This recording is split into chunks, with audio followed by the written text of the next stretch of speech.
Thanks so much. Absolutely. Thanks so much for being here. I'm really excited to talk about this topic, automation anxiety and the future of work. With this many people here, I'm getting a sense that maybe automation anxiety is an idea that resonated with you on some level. So I'm really interested to hear how that resonates with you, what it is that's causing a sense of automation anxiety for you in your context. And then I'm hoping to supply you with a few strategies for meaningful work, no matter what the future of work looks like. So this is, I think, such a perfect topic to be talking about today. So I know that Sharon and Mandy and their whole team in the Alumni Association, they are focused on what is changing in the future of work and how your relationship with your university can serve you in the future, whether it's through career development, through ongoing training, things like that. So it's a really fitting topic, I think. And as you probably, a lot of people had not seen this space that we're in today. So this is the new Center for Career Development that I know they're also partnering with the Alumni Association to think about these topics and be really proactive about getting ready. So I want to first start today by exploring the roots of automation anxiety. Why are we feeling this anxiety? And is it really new? And then I want to talk about why we should prioritize meaningful work and why that's the best strategy. So even though the future of work seems uncertain, and I'm not going to promise you that I have some kind of a crystal ball where I can tell you exactly what work is going to look like in 10 or 20 or 30 years out. There's just too many factors. But even so, there's a lot of strategies that we can use and learn for finding meaningful work, even if we're faced with an unexpected type of scenario in the workplace. So then my question is, I know we have a lot of different age cohorts here, and so I'm wondering, why are you feeling anxious about the future of work if you're feeling anxious about this? So maybe it's for yourself. So maybe you have, some people say no. Actually, I know somebody stopped by yesterday when I was getting set up, and he said, what's your talk about? And I said, it's the future of work. And he said, I'm retired, don't have to care about that. So maybe that's some of you. So you're feeling good that you made it, right? And so that you're not concerned about yourself. So, but probably for some of you, you're launched into a career, and you're wondering, what's the security of my job going forward? How is the profession that I've chosen going to still be here? Is it going to get me through to retirement? So I'm also expecting there's some people, you're concerned about your children or grandchildren. Does anybody have a current college student that is your child or grandchild? How many people? Okay, quite a few. So, and maybe you have some younger, maybe you have some, maybe your kids or grandkids are early career professionals, and so you're probably concerned for them. Have they chosen a career that is future-proof? How could you give them advice about what profession to go into and how to steer their career? So then I'm also expecting there's some people who you're working in an organization that's thinking about this. So maybe you're wondering, how is our workforce going to change? Are we going to be able to have the same number of employees? Are we going to be downsizing? Are we going to be trying to retrain people to work with automation? So how many people is that kind of a concern for you right now in whatever organization you work in? Okay, so several of those too, quite a few of those. So, okay, and some people it might be all three of these things. So you're really feeling the anxiety maybe very strongly. Yeah. The country. The country, yeah. The country, the economy as a whole, trying to adapt to this very significant challenge. Yeah, that's a great point. So even if it didn't affect us deeply personally, being part of the unrest that could come from a radically changing future of work is going to affect us all. That's a great point. I think you're absolutely right about that. So we can't escape it, even if we have retired, let's say, or even if we're not concerned about our organization specifically. So just to define terms really quickly, and we can get this out of the way, when I talk about automation, the thing that might come to mind right away is robots. Okay, so you might have thought about robots, but we're really talking about any use of technology to perform a task or a process that's maybe partly independent of humans or wholly independent of humans. But what's really different about automation right now, so obviously since the Industrial Revolution, since the first Industrial Revolution in the 17th, 18th, and on into the 19th century, we had some forms of automation, right? Some types of machines. But what's really different now? Well, it's some of these technologies here. So there's big data analytics, the Internet of Things, which is really just the fact that we have sensors that we can put on physical objects and get more and more and more data all the time. And then there are the technologies that are driving artificial intelligence. So two of the main ones are natural language processing. So as you've noticed, even your phone, or maybe some people have Alexa or something like that. So the ability of computers now to recognize natural language, so to take what you say and to recognize that as data and do something with it, and often then even return to you language that you can understand. So maybe people have seen Google has a new assistant, that maybe this is a little bit of a creepy one for people, that you can ask it to make a reservation for you for dinner, and it will call, and it will talk to somebody on the phone, it will make the reservation, it will hang up, and usually that other person on the line doesn't recognize that they were not speaking to a human being. So that's how good natural language processing is getting. So if you listen to videos of this, you'll notice it even has little pauses, and it says and it thinks. So it's really good at mimicking natural language. So, and then another big one is machine learning. So the idea that you could have an algorithm that is going to improve over time. So it's not just written to perform a set of processes and it does that. It's actually going to get better and better and better as it goes. So we'll talk about some examples using a lot of these different technologies. So the really big thing that maybe people are concerned about is what happens when you bring all those things together, and then you also have actuators that can move. You have robotics that is connected into that system. So you combine it all together, you could have, and we do have some examples of fully autonomous systems. So an example would be, the most common example would be like a self-driving car.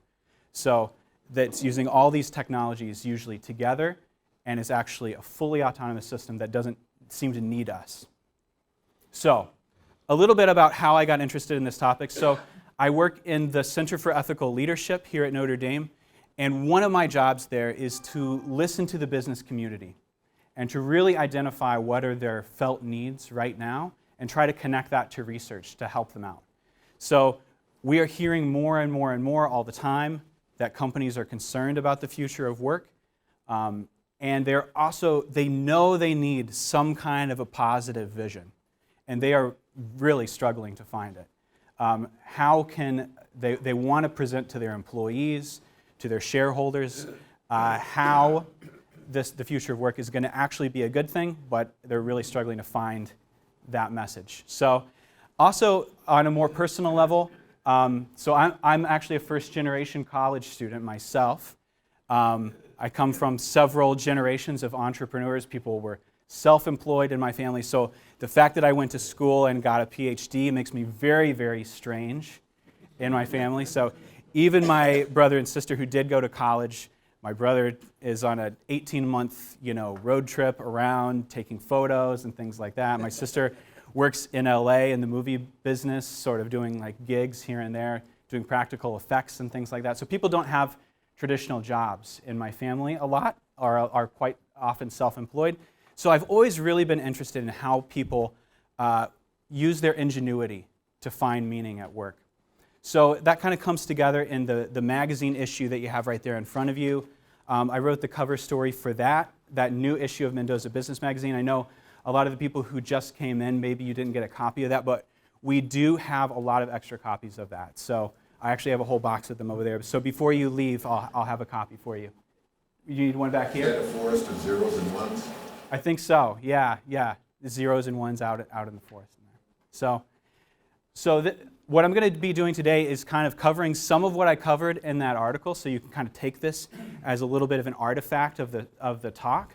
But in addition to that, the one nice thing about this is I get to show you all the visuals that didn't make it into that article. So it's important, right? Okay, yeah, so there's our forest of zeros and ones. Yeah, in the back there. So maybe this is a statistic you've seen before, 47%. So this is from a reputable source, University of Oxford. So they predict, and this came out in 2016, so they predict that as many as 47% of current U.S. jobs could be are at risk of being replaced by automation in the next 15 to 20 years. So that's been, for a lot of people, quite a shocking statistic. I will say this is a little bit on the high side. You see a lot of other predictions. I've seen them as low as 12%.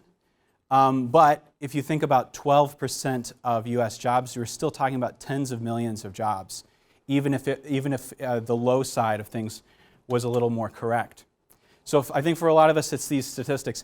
So if you want, and you can even do this now, I invite you to, if you would like to, you can go to willrobotstakemyjob.com. It is a real website. I think it gets a lot of traffic. So that personalizes these statistics for you in your profession. So you go to that website, you put in your job, and it will give you the grim statistics right there in front of you. So, and it will also return to you this rating here, right? So some say totally safe, some say the robots are watching, and some unfortunately say you are doomed. And so this particular one, I hope nobody is a compensation and benefits manager, or if you are, I guess, forewarned is forearmed, I guess, right? So it predicts that you're 96% likelihood that job would be automated in the next 15 to 20 years. So it's drawing upon that same research from Oxford. So probably one thing that stands out to you as you look at this, I don't know if you can see the text here, but the median annual wage here for that particular job is over $100,000. So it's not a blue-collar job, right? That's over twice the median income in the United States. So it's not a blue-collar job at all. And yet that's what we're seeing more and more of. These jobs we would not have thought could have been automated, they're finding ways to automate them. So in addition, just to share a few books and articles, maybe you've seen this, and this will kind of get us all on the same page.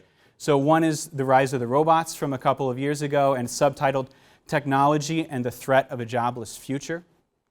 More recently, this came out, I think, last year, is What to Do When Machines Do Everything.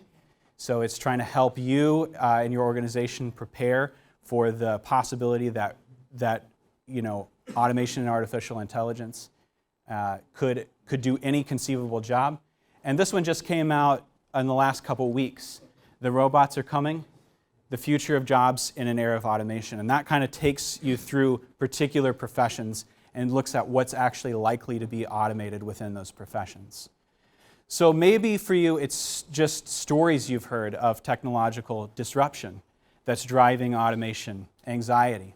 So I could pick a lot of different examples, but one that comes to mind, of course, is Blockbuster. So not so many years ago, Blockbuster employed 60,000 people.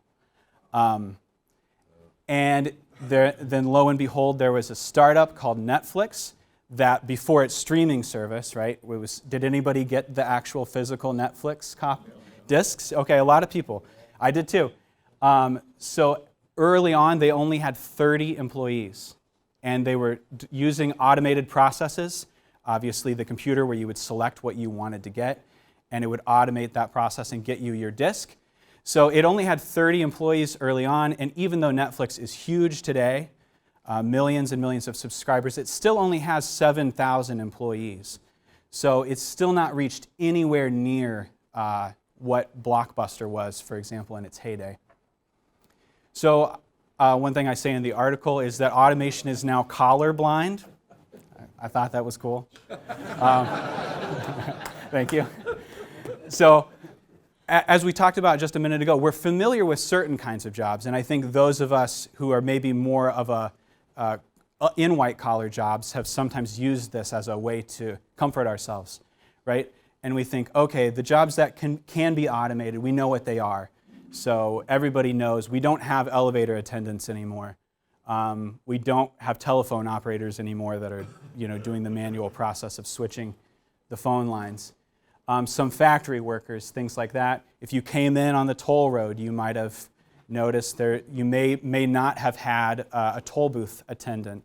We don't have parking attendants even when the arms are down on the parking out there. It's all automated, right? If you flew in, maybe you didn't have to go to an actual person as your airline teller. So those are kind of blue-collar jobs, but look at this list. So some of the jobs that are now commonly mentioned as being at risk. So obviously this one's a threat to me because I wrote this article and like to do that kind of thing, right? So journalists.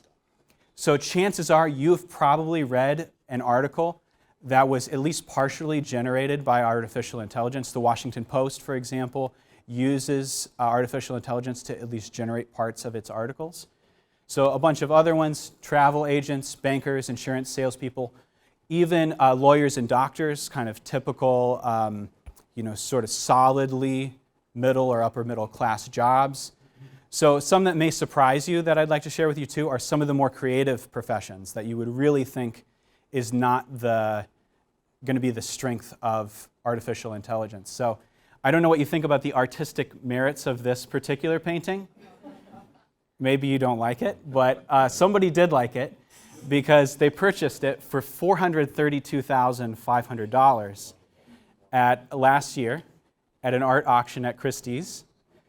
So what happened here is the artificial intelligence was asked to analyze thousands and thousands of paintings and then produce a painting that was wholly new. And this is what it made. So I don't know if you think this is going to stick, the artificial intelligence generated paintings, but at least for right now, there seems to be some possibility that art could be generated by artificial intelligence. Here's one that's probably affecting you in ways you don't even realize, is AI movie producers. So this is a little dashboard from a company called Synalytics, and there's several companies doing this. So what it will do is use artificial intelligence to try to generate for you movie ideas, and it will tell you who you should cast and who you should not cast, and it will tell you what type of revenue you should be able to expect. So switch out this actor or actress for another one, and it will be able to tell you, it says, what that will do to the revenue of your film. So these are already being used, although we don't necessarily hear a lot about them. So, okay, now I've got to the one that everybody's actually really interested in, is robotics, okay? So the company to sort of watch for this is Boston Dynamics is usually has some of the most fascinating pieces. So I ran that Sunburst half marathon this morning, so this really is a reminder for me of like what robots can do that I cannot do, especially currently. So here's another one that's a little bit more like a dog. It's a four-legged robot, also by Boston Dynamics. This is Atlas, which is Boston Dynamics' sort of most humanoid robot. It can do a backflip. I could not do that. Even if I wasn't sore from the Sunburst half marathon, couldn't do that. And I like how it does that little triumphant thing at the end. So a lot of people have actually been disturbed a little bit by some of the trainings that they put these robots through. So they actually do try to get them used to working with humans. So when a sort of a viral video went out of this, a lot of people had a lot of sympathy for the robot that's being beat up. And so somebody actually made this cartoon. I don't know how well you can see it. So some machine learning going on. So he's learning the behavior of hitting with that hockey stick, and then after the guy's asleep, sneaking in. So then maybe this one also hits a hot button for a lot of people, is human versus machine contests. Does anyone remember this? How many people remember this? Oh, okay, a lot of people. Okay, so that is Garry Kasparov. And does anybody remember the machine? Deep Blue, yeah. Deep Blue. I think there was a couple different versions of it. I think the one that actually beat him was Deep Blue, and it was made by IBM. So IBM is really the one that they love these kinds of contests, right? And they've got a lot of press out of them over the years. So that was 1997, so beating a world chess champion. So people probably remember this. Ken Jennings, yeah. So he had won, I think he had the longest streak ever in Jeopardy, 77 games. So the guy who's got the current streak, he's not nearly there yet, right? He's getting close. So, yeah, maybe his winnings are. So maybe people remember when Ken Jennings was finally going to lose to, this is Watson in the center. That's IBM's Watson. Maybe people don't know this was actually not filmed on the real Jeopardy stage. They actually set up a whole false Jeopardy stage inside the IBM headquarters to be able to pull this off. So sometimes you don't always know the sort of context that this is actually happening in. But so this is when they were going to lose to Watson, and Ken Jennings wrote on his little card, or his little Jeopardy answer sheet. So he said, "I, for one, welcome our new computer overlords."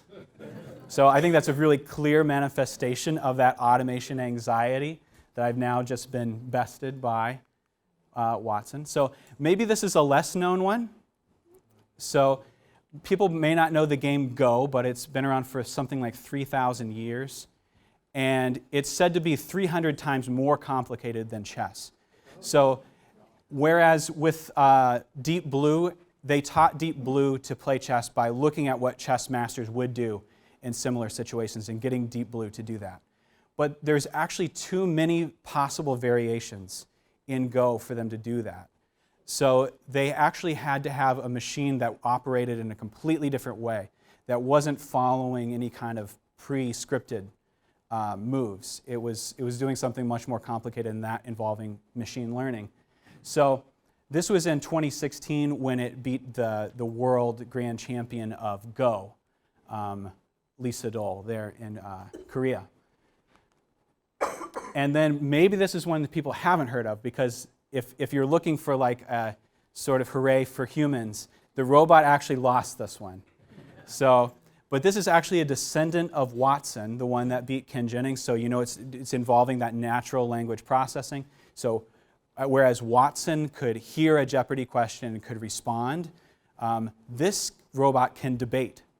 So it's a descendant of Watson called Project Debater, and it was facing off just earlier this year against the world debate champion. So it can analyze thousands and thousands of articles, academic articles, and can pull from them to create an argument of its own. So it did narrowly lose to the world debate champion, although the audience did rate it as being more informative than the actual world debate champion. So I think that was just in March of this year. So we'll see if there's another matchup in the future as these improve. So I actually think, as interesting as these things are, and we kind of do, we get fascinated by them, and we even get fascinated by the way that they drive this anxiety. And I think you can see it in all of those people who had to go through those types of contests. That anxiety that we feel is actually a really bad way to approach technology. And I think it's because when we're anxious, we are really at our least creative, at our least innovative, at our least insightful. So if anything calls for our maximum levels of creativity and innovation and insight, it is the use of these new technologies. So it makes us frame the problem really narrowly and then only think of really, really narrow solutions. So my kind of analogy for this, I have two little kids. So I have a 2.5-year-old and a 10-month-old, and everybody probably knows what happens when the 10-month-old reaches for a toy. Even if it's a baby toy that my 2.5-year-old hasn't played with since he was a baby, suddenly that toy is like the best toy, right? So he imagines that he's in competition, and he's not thinking about what he really wants or what would really be good for him. He's just out to compete over that one thing. So in some ways, that's how we often are with these technologies. We're not thinking about what they ought to really be for or how they could make our work more meaningful. We're just locked into this sense of struggle with them. So I would say then that maybe this sounds like a tall order, that we should actually focus on meaningful work right from the get-go. So maybe that sounds like a tall order because you think, well, if we don't have the jobs or we're struggling to just get the basic employment question in place, then how can we have meaning at work? So let's focus on getting the jobs, and then if meaningful work comes about later, then that would be great, right? But we don't need to focus on that first. But I think that's actually wrong.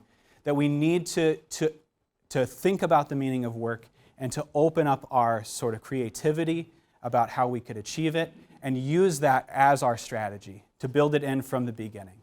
So here's just a few ways to do this. And all of these are really backed by a lot of research. So the very first one is approach your work as a calling. So again, maybe you're thinking, this sounds like a tall order because I'm just hoping to actually be able to have a job.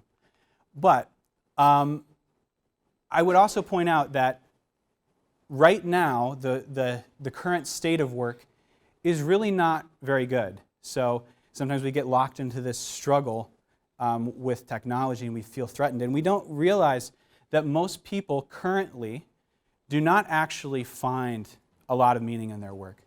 So a recent poll, this is a YouGov poll, it found that a quarter of Americans say that their job makes no meaningful contribution to society, and only 27% said they find their job very fulfilling.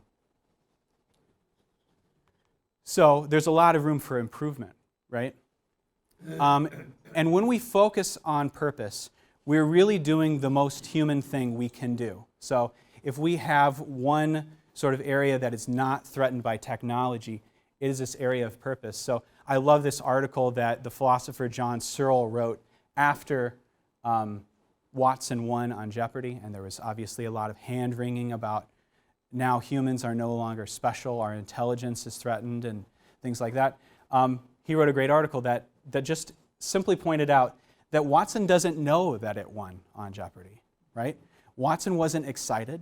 Watson wasn't elated. Watson didn't have any desire or hope for achieving something. So it's good to remember that when we're focused on these larger questions of meaning, we're kind of at our most human. So maybe some people know Studs Terkel. Yeah, okay. So Studs Terkel interviewed tons and tons of people, went all around the country interviewing people about their work. And he wrote a book called Working. And one thing he says in that book, kind of about the wisdom that he gained from this process of interviewing all these people, he says, working is about the search for daily meaning as well as for daily bread, for recognition as well as cash, for astonishment rather than torpor. In short, for a sort of life rather than a Monday through Friday sort of dying. So there is research about how people go about approaching their work as a calling. So I'll tell you a little story about that. This really came to the forefront in research when people started studying hospital janitors. Okay, so I don't know if for most of us the idea of being a hospital janitor probably doesn't sound like a job we would be quick to sign up for.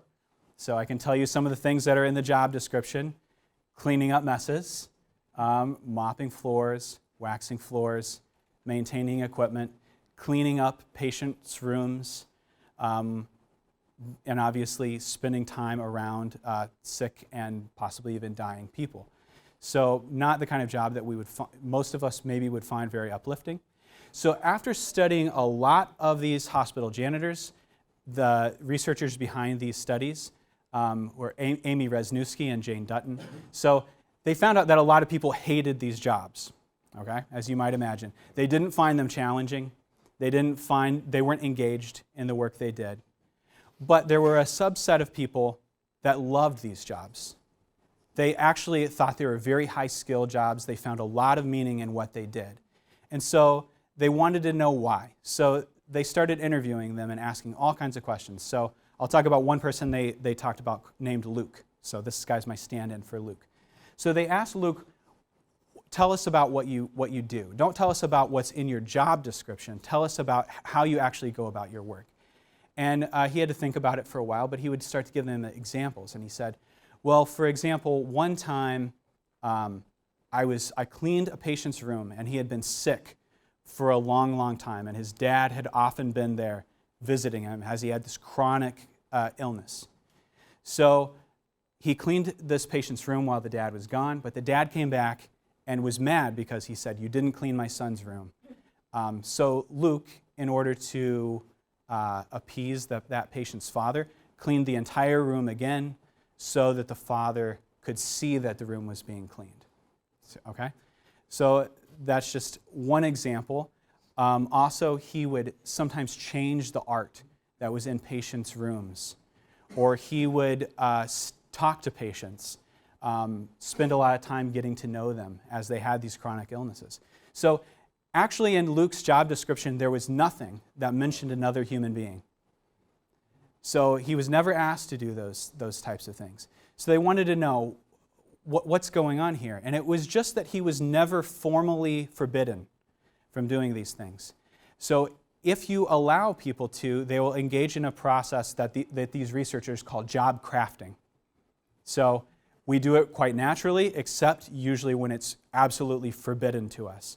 So it usually involves one of three different things, or maybe all three.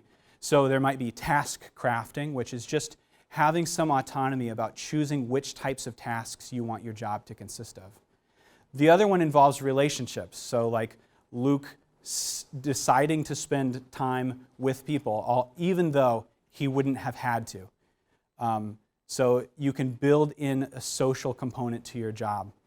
And then the last one was really an important one for Luke in particular. So he didn't just see himself as a custodian. He saw himself as a hospital custodian, right? So for him it was crucial that he played a role in the overall aim of the hospital, which was to make people well and to care for people. So he felt that even in his own small way, as a custodian, he found a way to be connected to that overall mission of the hospital. So that's the idea of job crafting. And again, it's actually not something that a manager typically has to force an employee to do. They usually just have to allow them to do it and encourage them if necessary.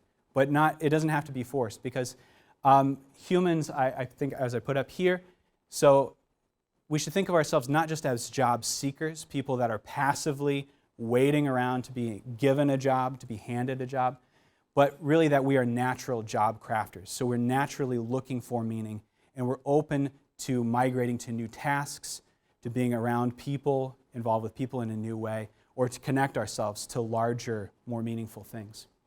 So another piece of advice that's kind of connected this idea of understanding your purpose.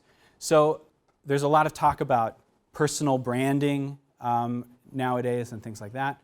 And maybe people feel really connected to whatever profession you've gone into.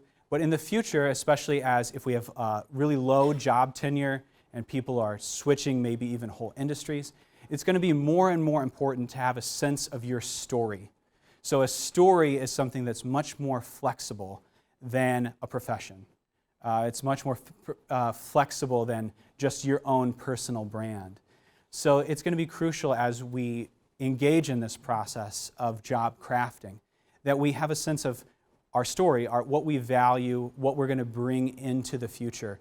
And that gives some kind of coherence to our careers. So that was number one, which was prioritize meaning at work and think about purpose. So number two is this one, embrace continuous learning. So for a lot of people are actually very, very hungry to be learning at work and are quite often forbidden from learning at work. So they feel like that's something they have to do on their own time. But a lot of people really, really want, for their sense of purpose, their sense of personal growth, to learn at work. So here's some statistics, and these are from McKinsey. So they're talking about there's this skills gap as companies are recognizing the extent that they're going to be engaging in using automation. And what this shows is how they're going to solve that skills gap. So you can look at, we got the United States and Europe at the bottom. Well, you'll notice there's some interesting differences. And then we have them kind of combined there at the top. So what you see on in the orange and in the red is the companies that aim to solve that mainly or wholly by hiring new people. So if we're looking at the US, so only 35% of US companies expect to solve the skills gap by hiring new people or mainly by hiring new people. But the vast majority are going to be involved in training. So they're going to be upskilling people, adding new skills to their repertoire to help them work well with automation. And at the same time also reskilling, so maybe getting somebody a completely different skill set from what they had. So this is what companies are expecting, that it's not just going to be a sense that they're replacing people with robots or they're getting rid of their current workforce, but really that they're going to be doing a lot of retraining. Yes?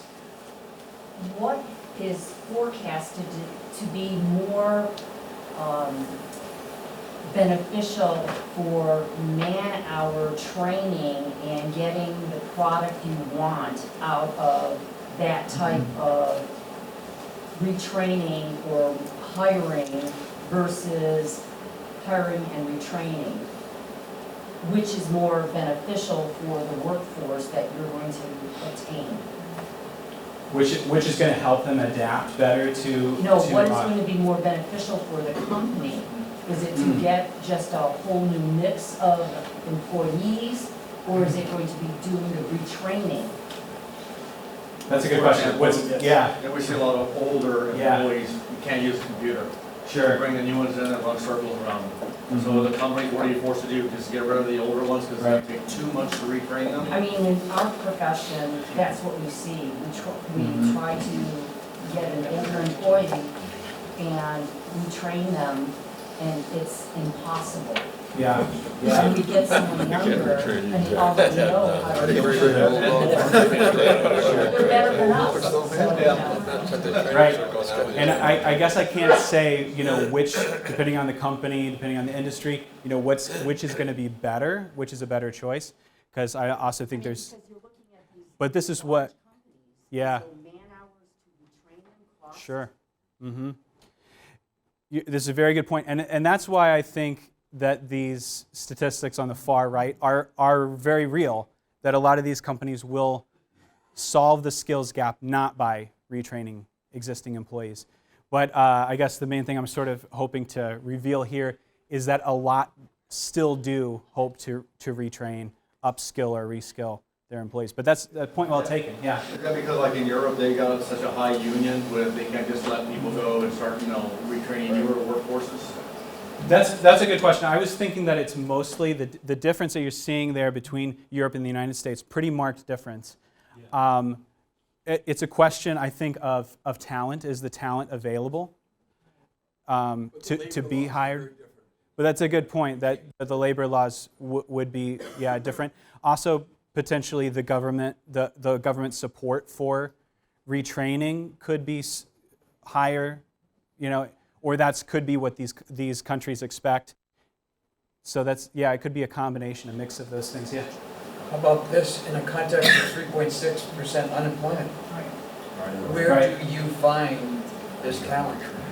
Yeah, that's a good How do point. you compete for it, and what are the costs of competing for it? Right, the companies are going to be competing with each other for, And I do think, I guess one answer to that is, obviously I'm partial to the idea of thinking about the meaning of work as a strategy. You do see a lot of these companies finding really, really attractive ways to give people meaningful work as a way to kind of win that war for talent. So I'll give an example in a minute of companies offering sabbaticals to go, do unpaid, they're going to pay you, but it would typically be unpaid work using their technology to solve world problems. So, but you're only seeing that in companies like IBM or Google or something like that, where they're trying to win that war for talent. So yeah, it's going to be an issue for sure. Yes. Orange and red is higher, but isn't half of gray higher? So now you're at 53%. It's higher. Yeah, that's a good point. And yeah, whether it would be like, and I think all they've asked them is are you going to do a mix of the two? So yes, point well taken. That it's going to be a lot of hiring, but still about maybe half, I think it's fair to say, retraining even in the U.S. context. So maybe those aren't as hopeful as statistics as you would like to see, but it is a good point, I think, that a lot of companies have this expectation that they will be retraining. So, but good points, absolutely. So then my sort of final one here, tell me how we're doing on time. Oh, we're sort of running low on time, aren't we? I'll go quickly through this one. So my last one is then think outside the job. So this is my little phrase. I'm like think outside the box, but sort of think outside the job. So a couple different ways to do that. So this is from the most recent Deloitte Human Capital Trends. They're talking about the transition from what they call standard jobs, where for a standard job, it was a specific skill set that's going to involve repeatable tasks and a standard process.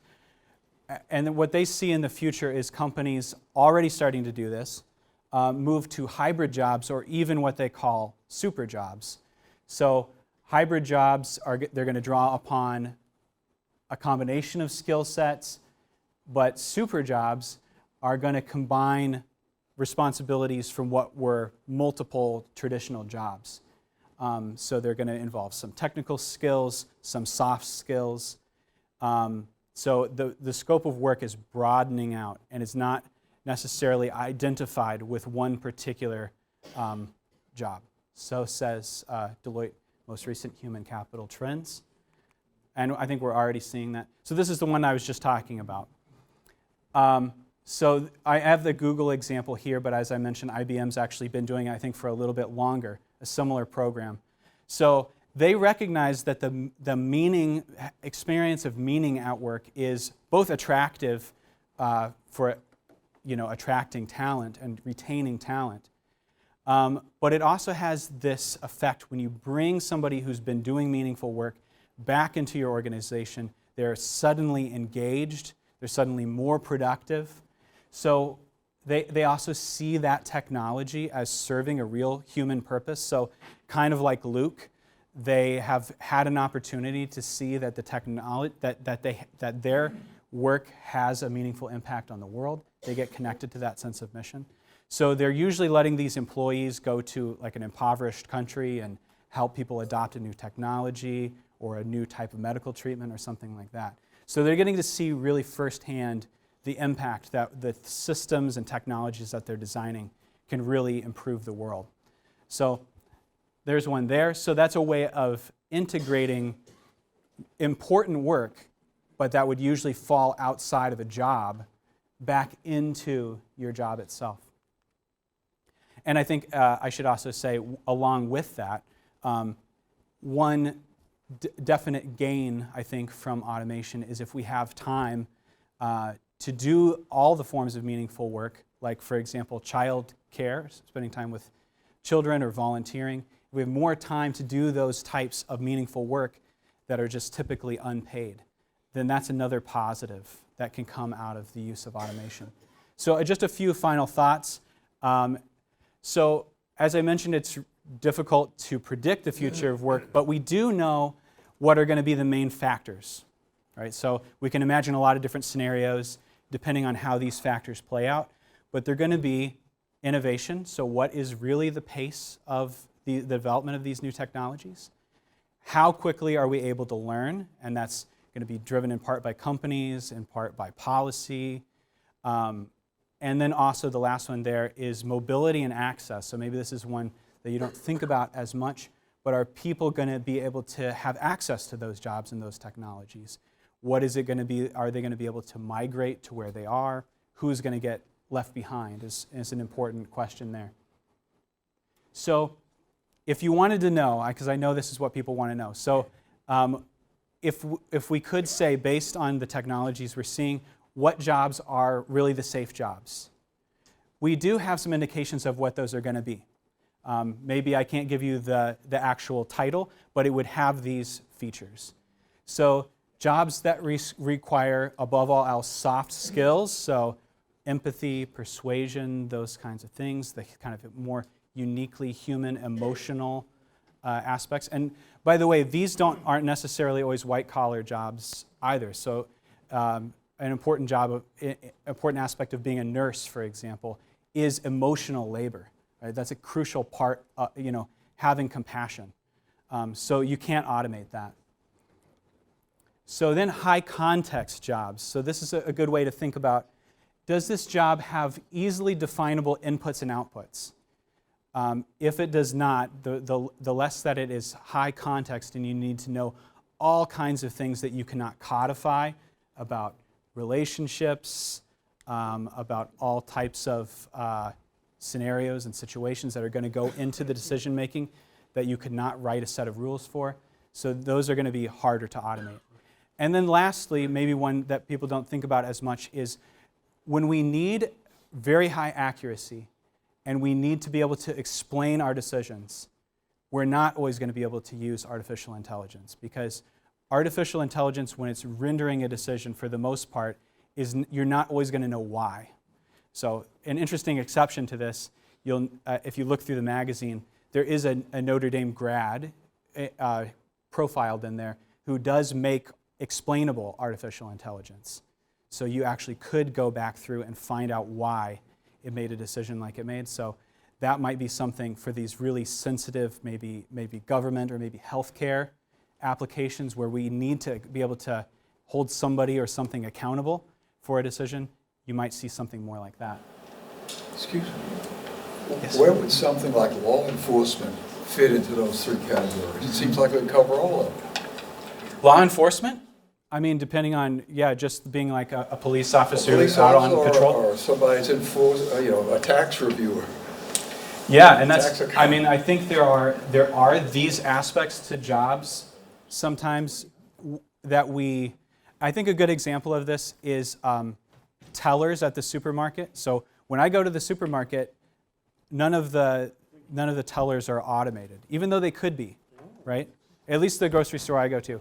None of them, but I think it's because we actually do now recognize this is actually part of the job, and we don't always just want to go to the automated teller.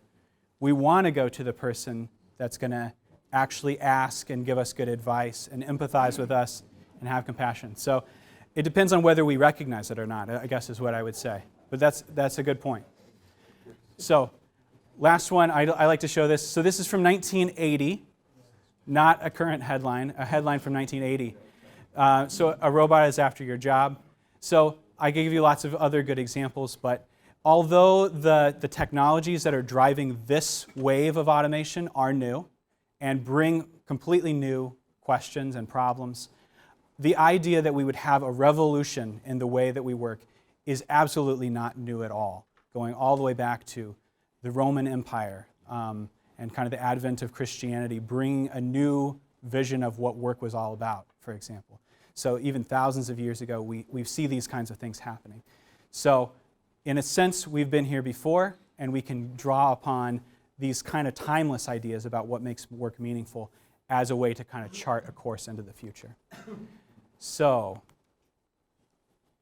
and I would just say, moving away from the tech optimism and the tech pessimism toward a more hopeful approach to technology is always going to be the best. So, approaching technology as a product of work for realizing the potential of work. So if you want to stay informed on these issues, you can text ethics to 444-999 to subscribe to the research, news, and insights from the center, where I'm the associate director. And please submit your feedback about this session and the Reunion mobile app, a good use of technology. So thank you.